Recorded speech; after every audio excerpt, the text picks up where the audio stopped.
가지고도 암수가 서로 어울려서 사랑하고 또 새끼를 낳고 삽니다. 가시가 많지만 서로 가시를 접고 상처를 주지 않도록 조심해서 살아가기 때문에 가능한 일입니다. 우리나라 부부들이 서로 상대에게 가장 듣고 싶은 말이 무엇인가? 얼마 전에 TV 프로그램에서 설문조사한 결과를 공개한 적이 있습니다. 조사한 결과 아내가 제일 듣고 싶은 말은 1위가 사랑해, 2위가 고생했어 여보, 3위가 정말 고마워, 4위가 당신이 최고야, 5위가 당신이 더 예쁜데, 이 말이라고 그럽니다. 우리나라 남자들, 특히 이 경상도 남자들이 아내한테 이 사랑해라는 말을 하기가 참 어렵습니다. 괜히 그 사자만 나와도 몸에서 막 닭살이 돋는 것 같고 그래 어렵지 않습니까? 그러나 아내가 가장 듣고 싶어하는 말이 사랑해라는 말입니다. 그러면 우리가 좀 닭살이 돋아도 이거 할 줄 알아야 되겠습니다. 얼굴들이 굳어 있으신 것 같은데 이건 우리가 해야 되는 겁니다.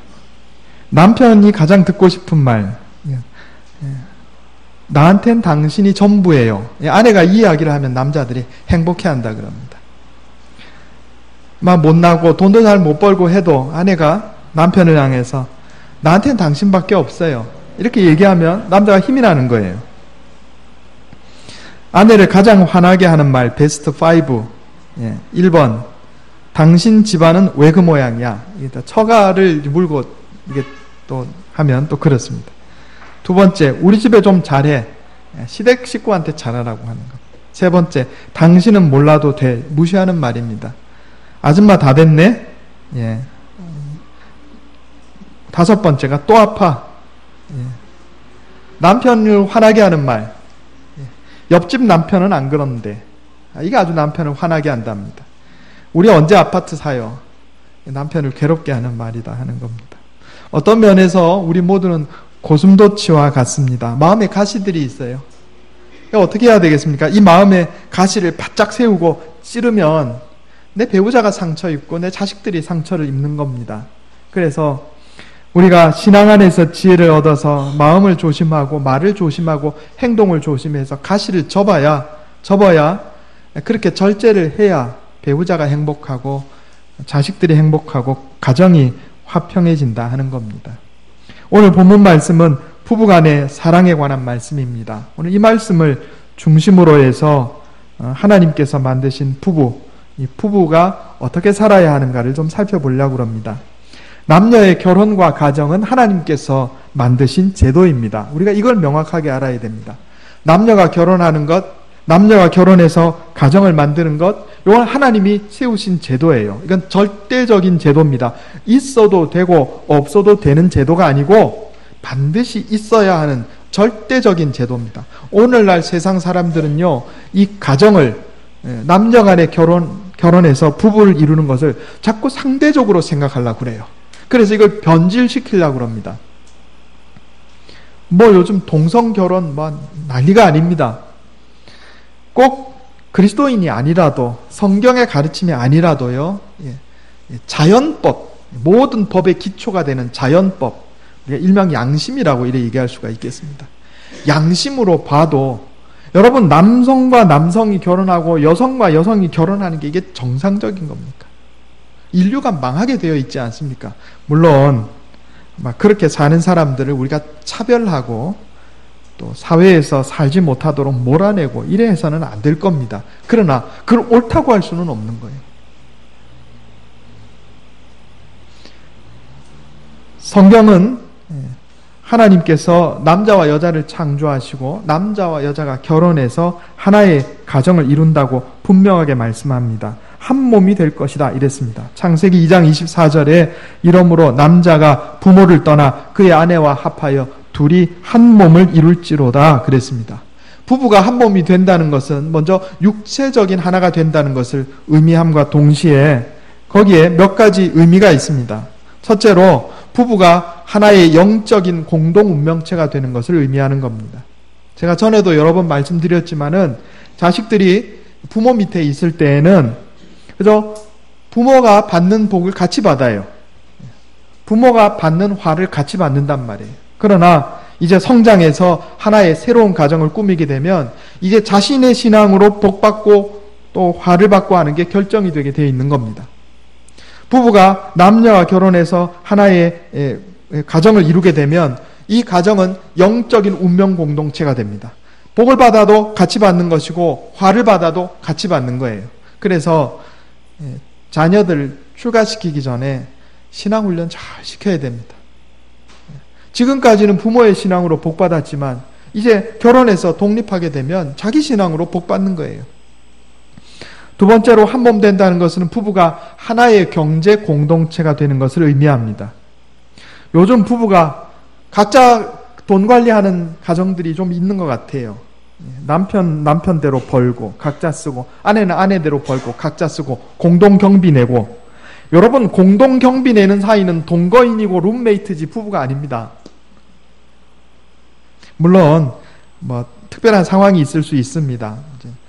남편이 도대체 이 사람한테 돈 맡기면 돈이 감당이 안 된다든지, 아내가 낭비벽이 심해서 뭐 도대체 돈을 맡길 수가 없다든지, 이런 특별한 경우를 제외하고 원칙적으로 부부는 경제 공동체가 돼야 됩니다. 한 몸 돼야 되는 거예요. 이게 한 몸의 의미입니다. 국가들 간에도 경제 공동체가 되면요, 서로 전쟁을 안 하게 됩니다. 서로 경제적으로 밀접하게 관련되어 있기 때문에 전쟁을 벌이면 같이 망하는 거예요. 그래서 이 경제 공동체가 되는 게 되게 중요한 겁니다. 부부 간에요, 각자 돈 관리 따로 하고 각자 재산 따로 있으면요, 여러분 이거 전쟁이 벌어지면 이거 어떻게 말릴 수가 없습니다. 경제 공동체가 돼야 돼요. 그래야 서로 한 발짝 양보할 줄도 알게 되고, 아, 우리가 망하면 같이 망하는구나, 이런 생각을 가지고 있기 때문에 극단적으로 안 가게 되는 겁니다. 세 번째로 부부가 하나의 정서 공동체가 돼야 됩니다. 부부가 희노애락을 같이 해야 돼요. 아내는 슬픈데 남편은 혼자 즐겁다, 이건 안 되는 겁니다. 아내가 슬프면 남편도 같이 슬프고, 남편이 기쁘면 아내도 같이 기쁘고, 이게 정서 공동체입니다. 부부가 한 몸이라는 것은 이처럼 영적인 하나의 공동체, 경제적으로 하나의 공동체, 정서적으로 하나의 공동체를 이루는 것을 의미합니다. 하나님께서 우리 인류에게 가정을 주신 것은요, 행복하라고 주신 겁니다. 자녀를 생산하라고 주신 겁니다. 그러니까 우리가 가정 안에서 누리는 행복이 가장 큰 행복 가운데 하나인 거예요. 이 성경 한번 찾아보겠습니다. 전도서 9장 7절.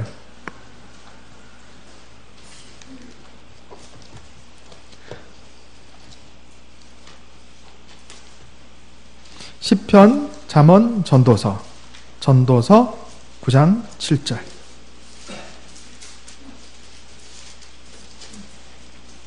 구약성경 956페이지입니다. 구약성경 956페이지, 전도서 9장 7절에서 9절. 제가 읽겠습니다. 눈으로 한번 따라 읽어주시기 바랍니다. 너는 가서 기쁨으로 내 음식물을 먹고 즐거운 마음으로 내 포도주를 마실지어다. 이는 하나님이 내가 하는 일들을 벌써 기쁘게 받으셨음이니라. 내 의복을 항상 희게 하며 내 머리에 향기름을 그치지 아니하도록 할지어다.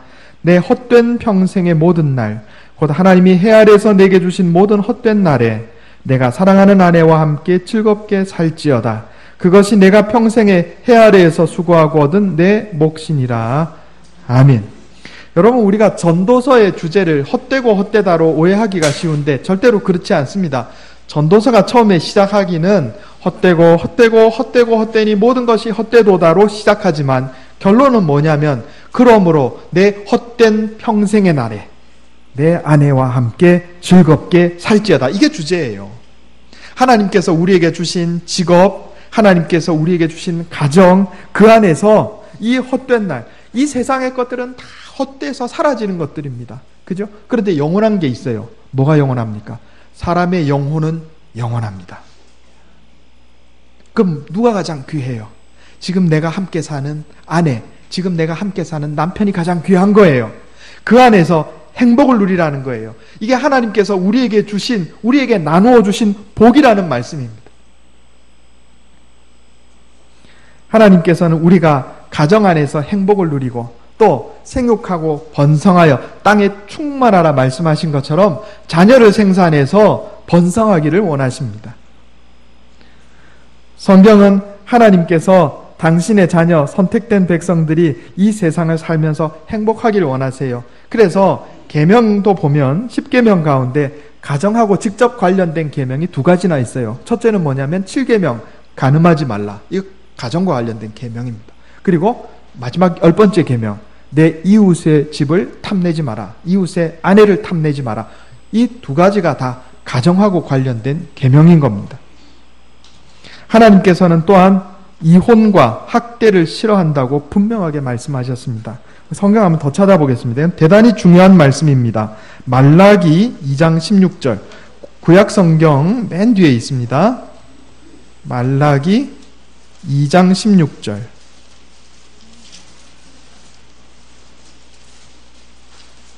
구약 성경 맨 뒤입니다. 말라기 2장 16절. 같이 한번 읽어보겠습니다. 볼펜이 있으시면 여기 이 동그라미 쳐놓으시고 줄 쳐놓으시면 좋습니다. 말라기 2장 16절 우리 같이 읽겠습니다. 시작. 이스라엘의 하나님 여호와가 이르노니 나는 이혼하는 것과 옷으로 학대를 가리는 자를 미워하노라. 만군의 여호와의 말이니라. 그러므로 너희 심령을 삼가 지켜 거짓을 행하지 말지니라. 아멘. 여러분 한번 따라해 보겠습니다. 하나님께서는 이혼과 학대를 기뻐하지 않으십니다. 여기 분명하게 말씀에 기록되어 있습니다. 나는 이혼하는 것과 옷으로 학대를 가리는 자를 미워하노라. 옷으로 학대를 가린다는 게 뭘까요? 아내를 때려놓고, 그죠? 먹는 거, 옷으로 감춘다는 얘기입니다. 이 이야기는 위선적인 가정생활을 말하는 겁니다. 위선적인 가정생활. 바깥에 나와가지고는 훌륭한 남편처럼 행동해요. 집에 가면 세상에 이런 나쁜 남편이 없어. 밖에 나가면 다른 여자들한테는 그렇게 친절할 수가 없어. 집에 와서는 아내 때려. 이런 사람을 미워한다는 겁니다. 하나님께서. 미워하노라 그랬습니다. 여러분, 하나님의 미움을 받는 사람이 제대로 설 수 있겠습니까? 제대로 살 수 있겠습니까? 망하고 말죠. 이거 굉장히 강력한 표현입니다, 여러분. 이혼하는 자와 옷으로 학대를 가리는 자를 미워하노라 그랬습니다. 잠언 5장 18절 19절에 보면 내 샘으로 복되게 하라. 내가 젊어서 취한 아내를 즐거워하라. 그는 사랑스러운 암사슴 같고 아름다운 암노루 같으니 너는 그의 품을 항상 족하게 여기며 그의 사랑을 항상 연모하라 그랬습니다. 아내의 품을 족하게 여기라는 겁니다. 남편의 품에 만족하라는 겁니다. 탐욕을 부려가지고 다른 여자 찾고 다른 남자 찾지 말라는 이야기입니다. 예수님께서도 마태복음 5장 32절에 누구든지 음행한 연고 없이 아내를 버리면 이는 그로 간음하게 함이요 또 누구든지 버림받은 여자에게 장가드는 자도 간음함이니라 그랬습니다. 예수님께서도 이혼이 하나님의 뜻이 아니다 이렇게 말씀하셨습니다. 그러므로 우리는 가정이 하나 되게 됨을 위해서 애써야 하고 배우자를 잘 보살펴야 됩니다. 성경은 부부간에 의무가 있다 이렇게 말씀합니다. 의무가 있다. 고린도전서 7장 3절에 이런 말씀이 있습니다. 남편은 그 아내에게 대한 의무를 다하고 아내도 그 남편에게 그렇게 할지니라 그랬어요. 부부간에 의무가 있어요. 의무. 결혼한 부부의 상호간의 의무는 서로 헌신하는 것이고 상대를 사랑으로 보살피는 겁니다. 사람이 결혼할 때 내가 저 사람을 통해서 뭘 채울 수 있을까? 이렇게 생각하면 그 결혼 잘못하는 겁니다. 결혼할 때 내가 저 사람의 이런 부족한 부분을 내가 채워줄 수 있겠구나. 이게 바른 태도입니다. 내가 먼저 배우자의 필요를 채워주기 위해서 헌신하고 사랑하고 보살펴주면 자연스럽게 그것이 내게로 돌아온다 하는 겁니다. 제가 전에 천국과 지옥에 대한 재미난 이야기 말씀드린 적이 있습니다. 어떤 사람이 죽어서 지옥에 갔는데, 지옥에 갔더니 숟가락 길이가 사람 팔 길이보다 더 길더랍니다. 그죠? 숟가락이 사람 팔보다 더 길면 어떻게 해요? 이걸로 밥을 먹으려면 이거 먹을 수가 있습니까? 어렵죠? 그래가지고 사람들이 다 밥을 못 먹어가지고 홀쫄 굶어서 피골이 상접해 있더라는 겁니다. 그런데 이 사람이 이번에는 천국에 갔는데 놀랍게도 천국의 숟가락 길이가 지옥의 숟가락 길이하고 똑같아요. 팔보다 더 길어요. 그런데 가만히 보니 천국 사람들은 아주 잘 먹어가지고 살도 윤기도 바지런하게 흐르고 행복하게 잘 살아요. 왜 그런가 봤더니 어떻게 하겠어요? 숟가락으로 서로 먹여줬단 말이에요. 서로. 똑같은 숟가락 길이 가지고 지옥에 사는 사람들은 자기 혼자 먹으려고 하다 보니까 못 먹어가지고 배를 골아서 피골이 상접하고, 천국에 사는 사람은 똑같은 숟가락 길이 가지고 서로 먹여주니까 행복하고 윤기가 자르르 흐르더라는 거죠. 부부간의 관계가 그렇습니다. 내가 먼저 남편의 필요를, 욕구를, 부족한 것을 알고 내 숟가락으로 배우자를 먹여주면 당장에는 힘들지라도 시간이 가면요, 배우자가 심적으로 배가 부르면 나한테도 먹여주게 돼 있는 겁니다. 그걸 내가 먼저 빼앗아 먹으려고 당신 나한테 이렇게 해야지, 이렇게 할 수가 있어? 당신 나한테 이걸 해줘야 되는데 그러려고 결혼했지, 이걸 안 해주는데 그럴 수 있어? 서로 그러면 가정이 무너질 수밖에 없죠. 지옥처럼 말이죠. 자기 숟가락으로 자기만 먹으려고 그러니까 피골이 상접하게 되는 거죠. 불행한 가정이 되는 겁니다. 성경을 보면 부부간에 반드시 채워줘야 하는 요소, 이 의무에 관한 말씀이 기록되어 있는 부분이 있어요. 그게 어디냐면은 출애굽기 21장 10절 11절입니다. 한번 찾아보겠습니다. 출애굽기 21장 10절 11절. 21장 10절 11절. 예.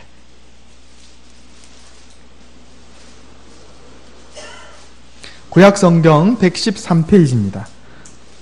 출애굽기 21장 10절 11절.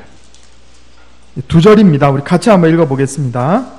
구약성경 113페이지 출애굽기 21장 10절 11절. 자, 시작.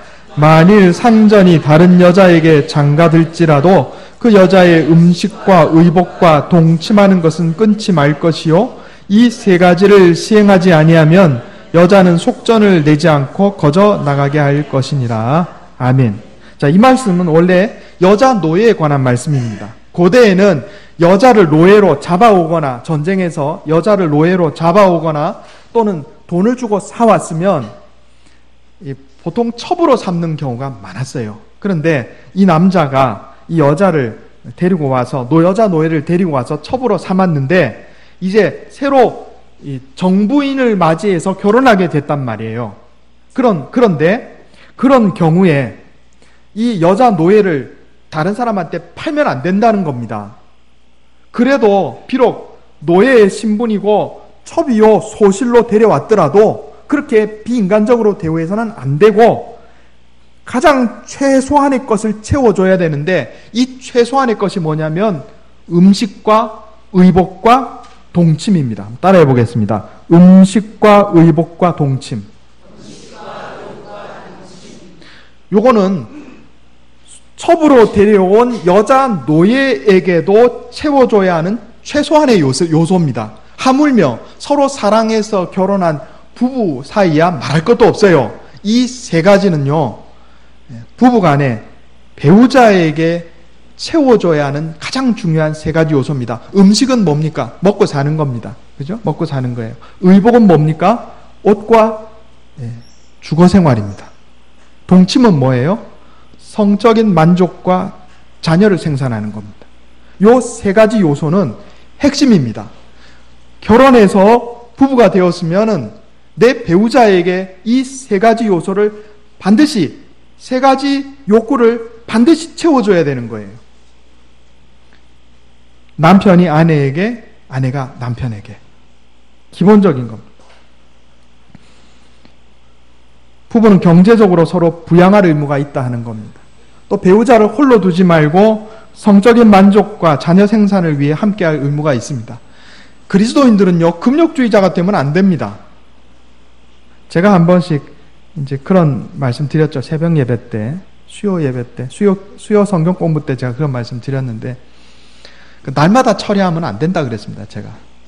날마다 철야 기도하면 그 남편 옆에 누가 잡니까? 내가 남편 옆자리 비워놓으면요, 여러분 그 옆자리 다른 여자가 와서 눕게 되는 겁니다. 남자들 가끔 이런 사람들이 있어요. 내가 애쓰고 수고해서 돈 벌어줬으면 됐지, 더 이상 뭘 바래, 이런 남자들이 있는데, 여러분 불신자들은 그런 말을 할 수 있을지 몰라도 신자들은 그런 말 하면 안 됩니다. 성경에 뭐라고 돼 있어요?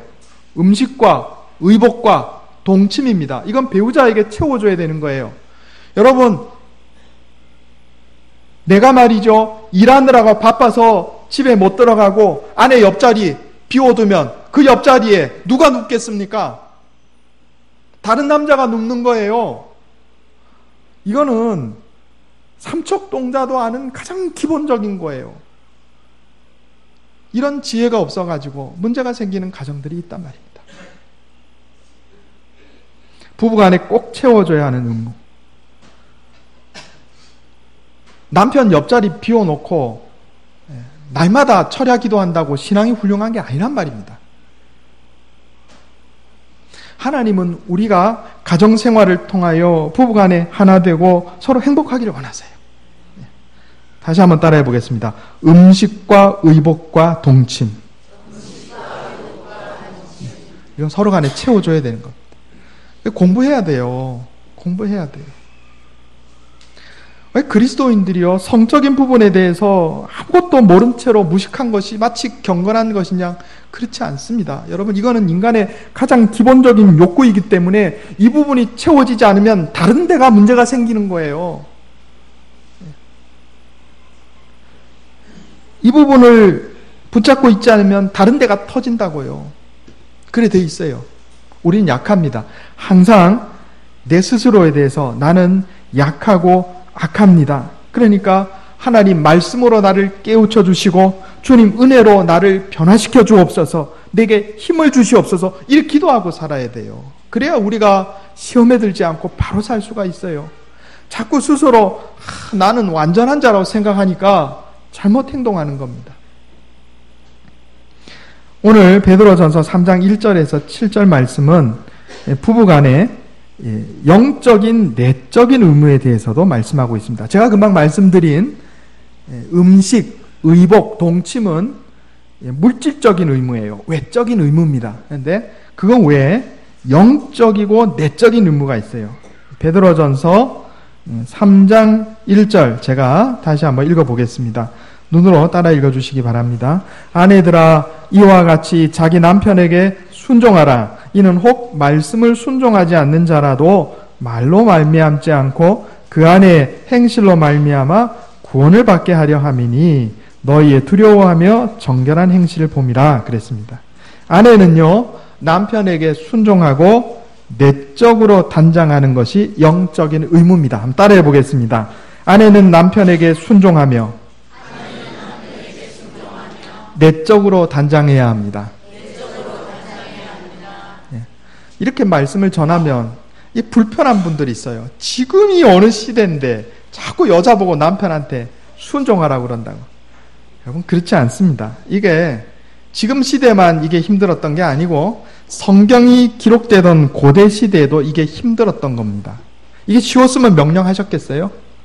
성경의 명령문으로 나와 있는 거는 저절로 안 되기 때문에 명령하신 겁니다. 저절로 되면 명령할 필요도 없어요. 고대나 지금이나 아내가 남편에게 순종하는 게 쉽지 않습니다. 그러나 성경에 아내들을 향해서 자기 남편에게 순종하라 말씀하셨으니까 아멘 하고 순종하면 됩니다. 목사님, 순종할 만해야 순종하죠. 예? 이렇게 말씀하시면 안 됩니다. 그러면 반대로 남편들도 아내를 향해서 뭐 이뻐야 뭐 사랑받을 만해야 사랑하지. 여러분, 이러면 어떻게 대답하실랍니까? 여기 아까 우리 잠언에 읽은 것처럼 사랑스러운 암사슴 같고 암노루 같고, 여러분, 여성이 나이 40이 넘었는데 뭔 암노를 갖고 암사슴 같겠습니까? 그러나 그런 눈으로 보고 사랑하면 그렇게 보이는 거예요. 그러니까 아멘하고 순종하는 것의 문제지 이게 우리가 저절로 되는 게 아니란 말입니다. 아내들을 향해서 남편에게 순종하라 이렇게 말씀하신 게 여기만 나온 게 아니에요. 제가 한번 읽어보겠습니다. 에베소서 5장 33절에 너희도 각각 자기 아내 사랑하기를 자기같이 하고 아내도 그 남편을 경외하라. 골로새서 3장 18절 19절에 아내들아 남편에게 복종하라. 이는 주 안에서 마땅하니라. 계속해서 나오는 겁니다. 경외하라, 복종하라, 순종하라 나오는 거예요. 그러니까 아멘하고 그렇게 하면 됩니다. 두 번째로 남편이 아내에게 해야 할 행동이 오늘 본문에 나옵니다. 베드로전서 3장 7절 우리 같이 한번 읽어보겠습니다. 베드로전서 3장 7절 같이 읽겠습니다. 시작. 남편들아 이와 같이 지식을 따라 너희 아내와 동거하고 그를 더 연약한 그릇이요 또 생명의 은혜를 함께 이어받을 자로 알아 귀히 여기라. 이는 너희 기도가 막히지 아니하게 하려 함이라. 아멘. 지식을 따라 동거하라. 이 말씀이 무슨 말씀이냐 하면요. 제가 이 현대어 번역 성경으로 한번 읽어드리겠습니다. 남편 된 사람들도 아내에게 세심하게 마음을 써야 합니다. 아내가 필요로 하는 것을 항상 보살펴주고 연약한 여자임을 인식하여 소중하게 여겨야 합니다. 지식을 따라 동거하라는 말씀은 뭐냐면 아내를 잘 세심하게 살펴가지고 뭐가 필요한지, 지금 마음 상태가 어떤지, 내가 지금 어떻게 해줘야 아내가 기뻐하겠는지 요걸 살펴가지고 채워주란 얘기예요. 남자들이요 잘 안 됩니다. 이게 둔해가지고 둔해서 잘 안 돼요. 그러니까 잘 안 되니까 그렇게 되도록 노력하라는 얘기입니다. 아내가 남편에게 순종하기가 쉽지 않습니다. 남편이 아내의 내면적인 욕구를 세심하게 살펴서 채워주기가 쉽지 않아요. 그러나 쉽지 않기 때문에 그렇게 하라고 우리에게 명령하시는 거예요. 아내를 세심하게 살피고 아파하거나 슬퍼하는 부분이 있으면 치료하고 위로해 주어야 합니다. 하나님께서는요, 그리스도인의 부부 관계가 하나님과의 관계하고 직접 연결되어 있다고 말씀합니다. 이게 뭐라고 되어 있어요? 자, 지식을 따라 아내와 동거하고 귀하게 여기라 그랬는데 이는 너희 기도가 막히지 아니하게 하려 함이라. 제가 현대어 성경 번역으로 읽어드리겠습니다. 만일 아내를 구박한다면 여러분의 기도는 응답받지 못할 것입니다. 아내를 구박하면 어떻게 된다고요? 기도가 응답이 안 된다는 얘기입니다. 이걸 다시 말하면 하나님이 기도 응답 안 해주시겠다는 거예요. 너 기도 안 듣겠다는 얘기예요. 너 아내 구박하면 내가 너 기도 듣지 않으리라 이렇게 말씀하는 겁니다. 굉장히 강력한 말씀입니다. 행복한 부부, 평안한 가정은 내 힘으로 성취할 수 있는 건 아닙니다. 우리가 다 약하고 악해요. 이걸 인정해야 됩니다. 나는 약하고 악합니다. 이걸 인정해야 돼요. 하나님의 도우심과 은혜를 구해야 됩니다. 주님 앞에 나와서 예배드리고 하나님의 말씀으로 어떻게 살아야 하는지 배우고 또 기도함으로써 성령의 능력을 입어서 이 하나님의 은혜가 있어야 우리 가정이 아름답고 행복하게 유지가 될 수 있는 겁니다. 그래서 우리가 주님 앞에 나와 예배 잘 드려야 돼요. 말씀을 잘 배워야 돼요. 여러분, 말씀이 아니고서 어떻게 이런 것을 깨달을 수가 있겠습니까? 기도가 아니고서 어떻게 힘을 얻어서 이것을 순종하고 지킬 수가 있겠습니까? 제가 전에 그런 말씀 드린 적이 있습니다. 어떤 사람이 운전 잘하는 사람이냐? 시속 170, 180km로 이렇게 달리는 사람이 운전 잘하는 사람이 아니고 결정적으로 사고가 날 수밖에 없는 상황인데 그 상황을 피해서 사고 안 나게 만드는 사람이 운전 잘하는 사람입니다. 이거는 경험과 기술이 필요합니다. 어떤 가정이 행복한 가정이고 건강한 가정인가? 결정적으로 부부 사이에 갈등이 생겨서 위기가 생겨서 가정이 깨질 수밖에 없는 상황인데 그 상황을 하나님의 말씀을 받고 기도함으로 하나님의 은혜를 입어서 그 상황을 피해내서 가정을 하나 되게 유지하는 사람, 그런 가정의 행복한 가정이에요. 이 건강한 가정입니다. 위기 없는 사람 없어요. 위기 없는 가정 없어요. 다 있기 마련입니다. 그러면 어떤 가정 깨지고 어떤 가정은 유지되느냐? 그게 그거예요. 우리가 하나님께 나와 예배드려서 하나님의 은혜를 입고 말씀으로 깨우침 받고 기도로 성령의 능력을 힘입어서 하나님의 은혜가 우리 가정에 내려야 우리 가정이 아름답게 유지가 되는 겁니다. 내 힘으로 안 되는 거예요. 그러므로 우리는 항상 하나님의 은혜와 도우심을 구해야 합니다. 그래서 하나님의 은혜 안에서 행복한 부부관계, 복된 가정 이루어 사는 저와 여러분 다 되시기를 예수님의 이름으로 축원합니다. 네, 기도하겠습니다.